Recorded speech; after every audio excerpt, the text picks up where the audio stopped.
kubo bonke bothi akekho lofana naye.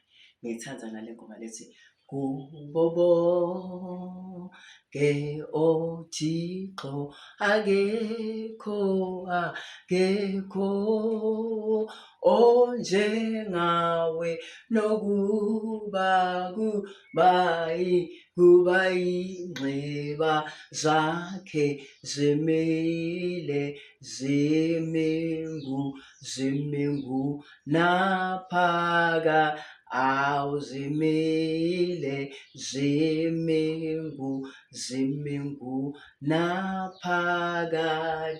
Kubo bonke boThixo akekho lofana naye, angeke umthole lofana naye. Futhi neligama kude ungahamba umhlaba wonke, kude umuntu lekathena katala umntwana wametha ukuthi nguSimakatha, kude umuntu lewathena katala umntwana wametha ukuthi uNkulunkulu. Ungaze uthole umuntu endenjalo uSiphukuphuku uSilima, ngoba lo mntwana wakhe kufanele ukuthi umcalekisile, ngoba kude umuntu lo ongalinganiswa naNkulunkulu. Ngisho tingilosi takhe mbala tilinganiswa naNkulunkulu. Leti tintona timkhothemela wonke malanga, emakherubi ayatihlisa ayatithoba. Nami ngiyatithoba phambi kwenu, ngitithoba naphambi kwelizulu, ukuthi njengoba ninginikele ithuba lokuthi ningilalele, ninginikele ithuba lekwenda lokhu lokufanele ngikusho lokuvela kuSimakatha. Nginesifiso ukuthi kwangathi tonke tinto lengitikhulumako kungaba kungasito leti khulunywa ngimi. Ngifuna ukukhuluma ngekuyala.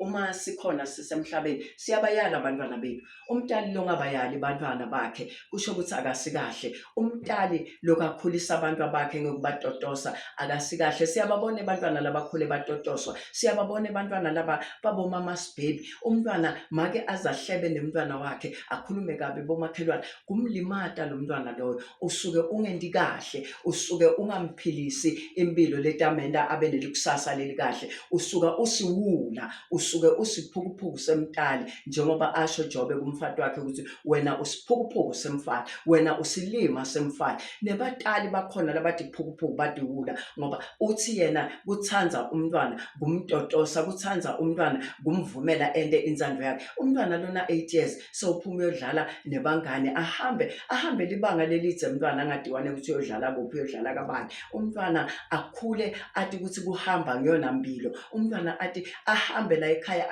akafundziswa nekuwasha titsha, akafundziswa lo wentombatane nekuwashanyana tindo takhe, ngoba kunesisebenzi. Lesisebenzi vele sitawusebenta mlibe, sisebenze konke la ekhaya. Kodwa namhla ngifuna ngekukhuluma ukuthi nasisayalwa nebantwana nasibayala, umntwana ngalesinye isikhathi uthatha ngathi umntali uyamnyanya. Umntwana ngalesinye isikhathi nakakhuluma umntali abone ngathi lo mntali akasamfuni. Lo munye aze athuthe nasekhaya, uthuthiswa ukuthi uyabona ekhaya ba strict, ekhaya thina makakavumi nokuthi sihambe, makakavumi nokuthi siyodlala. Wena mntwana usuke ufundziswa, unikwa sikhiya sakusasa, ngoba kusasa lempilo yokutefa nempilo yokungadiphathi kahle impilo letakwenda umhlaba ungakufuni. Kukhulisa umntwana ufanele umkhulise ungumntali ngendlela letakwenda nawe ungumntali ujabule ngemntwana wakho. Umkhulise ngendlela letawenda nesive nakaqhamuka bafise ukubona umntali wakhe, esive nakaqhamuka bathi ngabe lo mntwana lokhuliseke kahle kangaka awakabani. Angeke aqaleke nje abe ngumntwana lokhuliseke kahle, ngeke amane aguquke nje into lekahle ungakabi wena mntali wayibumba lento, wayibumba wayenda yaba into lekahle. Laphani kumaHebheru 12, Hebrew 12 verse 7, 8 na 11. Qiniselani ekuyalweni, uNkulunkulu uniphatha njengemadodana akhe, ngoba vele ikhona yini indodana lengayalwa nguyise. Qiniselani ekuyalweni, uNkulunkulu uniphatha njengemadodana akhe, ngoba vele ikhona yini indodana lengayalwa nguyise. Naningayalwa njengawo onke emadodana, kusho ukuthi anisiwo emadodana, kusho ukuthi anisiwo emadodana, ningemavezandlebe. Uma ngabe nasekhaya livezandlebe aliyalwa, utawuba nenzaba nelivezandlebe, angisoni naloko kusakungumntwana wami.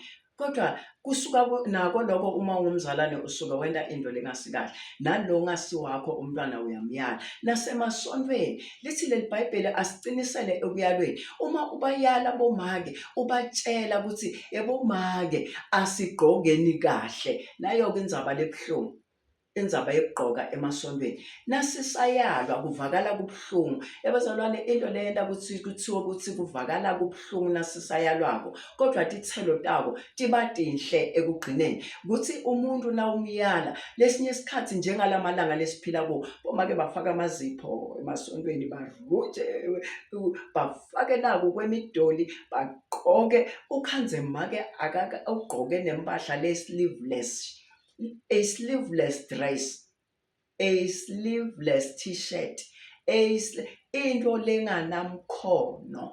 Ubone lapho ukuthi lo make kokuqala usuka ekhaya lakhe akakwadi ukuthi uyaphi.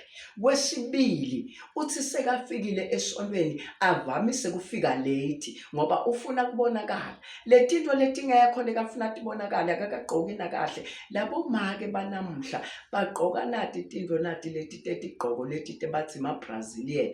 Letinto leto atisito tasendlini yaNkulunkulu. Uma ukhuluma kubo ubayala ubatshela ukuthi letinto atisito tasendlini yaNkulunkulu, bathi wendiwa kuswela imali lo, wendiwa kuthi akasebenzi, wendiwa kuthi utenendoda, wendiwa kuthi uyahlupheka. Lokhu lokuhlupheka kwakhe sowufuna kukwenda kube kuhlupheka kwethu. Nasisayalwa kuvakala kubuhlungu. Leli vesi nalithi qinisalani ekuyalweni. Kuyalwa akusimnanzi ngoba bakuyekelisa into loyithandzako. Kuyalwa akusimnanzi ngoba bakhuluma ngento yakho lembi lengafanelanga uyena, especially emasontweni. Sine bomake senda noma ngayini, singena kubo WhatsApp ekhathi esonto, uhleli loya ngale, loya uhleli baya WhatsApp, uyashumayela umfundisi, uyashumayela ingcebo, ikhuluma ngetinto, baphume esontweni baphethe WhatsApp, bangakeva la itinhloko bamayabayaba nje. Laye naleti lo make ugqoke lirogo lelimpambile, leliveta nemcaliselo wakhe ukuthi ugqoke umqaliselo lonjani, leli akafake nento letamenta azithe. Namhla bomake abafuni ukuyalwa. Bomake ubabona baphuma bangene emasontweni, angaphuma la kuyalwa khona, akaciniseli, uyaphuma uyongena kulela libandla, uyaphuma nalapha ufika uba ngidiliza umgcapho.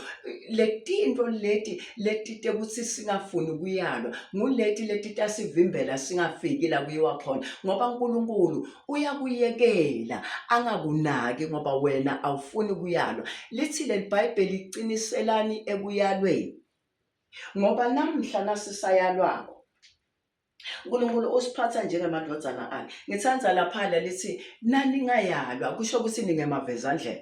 Nangabe ningatshelwa umthetho lofanele wendeke, make uyagqoka ashuqule liduku lakhe, agqoke avale nesifuba. Naku lebakwendako bomake bathi ma-cleavage, awathi ma-cleavage or ma-cleavotsho noma yini, awusakwadi. Naku lokhu sebakwendako bomake sebafaka nanaku kwetinto lebakugqoka bathi banetibuni letinkulu ekhathi esontweni. Lo muntu loyo nalingathi manya angaba yini njengoba utawutholakala nanati tinto lesitigcobisa size sisale lemisipha isele baleni.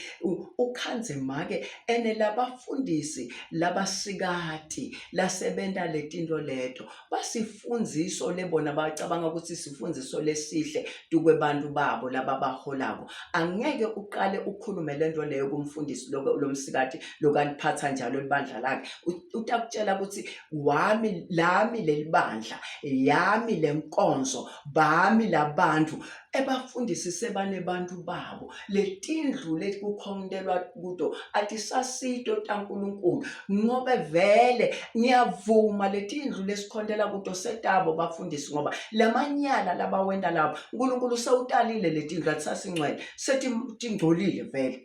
Kufanele umfundisi athi indlu yakhe bantu bakhe ngoba abendi insando yaNkulunkulu, nanaye akendi insando yaNkulunkulu. Kude lokuhle bakwenda phambi kwaNkulunkulu, uNkulunkulu sewubalile. Asendeni lokukahle, sithi nasiyalwako sende kahle. Ngifuna kufunza lapha kuverse 11.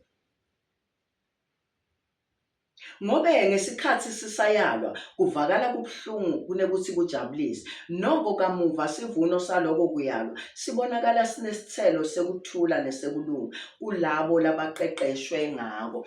Umuntu uyaqeqeshwa, nangabe umuntu aqeqeshwa, umuntu ususwa ezingeni lelithita ayiswe ezingeni lelithita. Ungene umuntu waNkulunkulu wafika wangena endlini yaNkulunkulu watshelwa ukuthi lana kule nkonzo le sigqoka lokutse, asigqoki lokusibhodako, asigqoki nalokufisha ngoba sinabo baba. Ukhanza umfati ahleli athi ekhenyenye phambi kwabo baba, umangale ukuthi labo baba sekufuna bafihle kuso kuze kuyophuma inkonzo, bafihlela nangikhenyenye longena ekhathi esontweni ato bakhenyenyetela.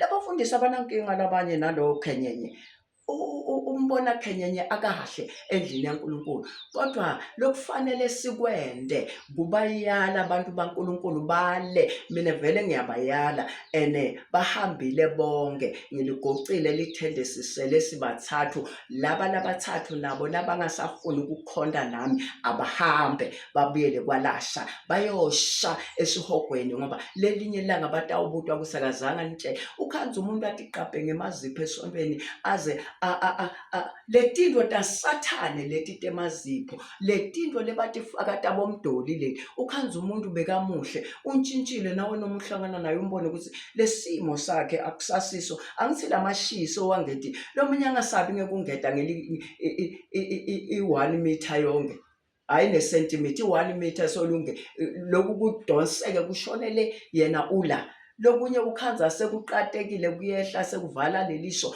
Ubone ukuthi letinto letsine bomake sithi gcabha ngato tinto letilite endlini yaNkulunkulu. Nangabe siyakhona siyatihlonipha, sithi noma sesiphumile sitiphathe kahle phambi kwebantu, phakathi kwemphakathi sitihloniphe. Asiyalwe yala bantwana labancane, uyale ebantu labadzala. Tinceku atigcizelele tiyale noma ngabe abafuni kukwenda lolo bayala ukuthi bakwende. Nguloku uNkulunkulu afuna kona. Ngalelinye ilanga bayawubutwa ngako, bayawubutwa ukuthi nakhutwa nangavumi ukulalela. Ingadi yabo ayinawubitwa kimi. Kodwa na ufuna bokhenyenye bangena esontweni ungabayali, lo khenyenye utawubitwa emahlombe akho. Mina ngifuni ke ingadi yabantu. Wena lapho thatha lenzaba lengishoko namhla ukuthi tiphathe kahle, ube ngumake lozithile, ube ngumake logqoke kahle, ube ngumake loya enkonzweni. Uthi noma usukuma uqala ingoma uthi kubo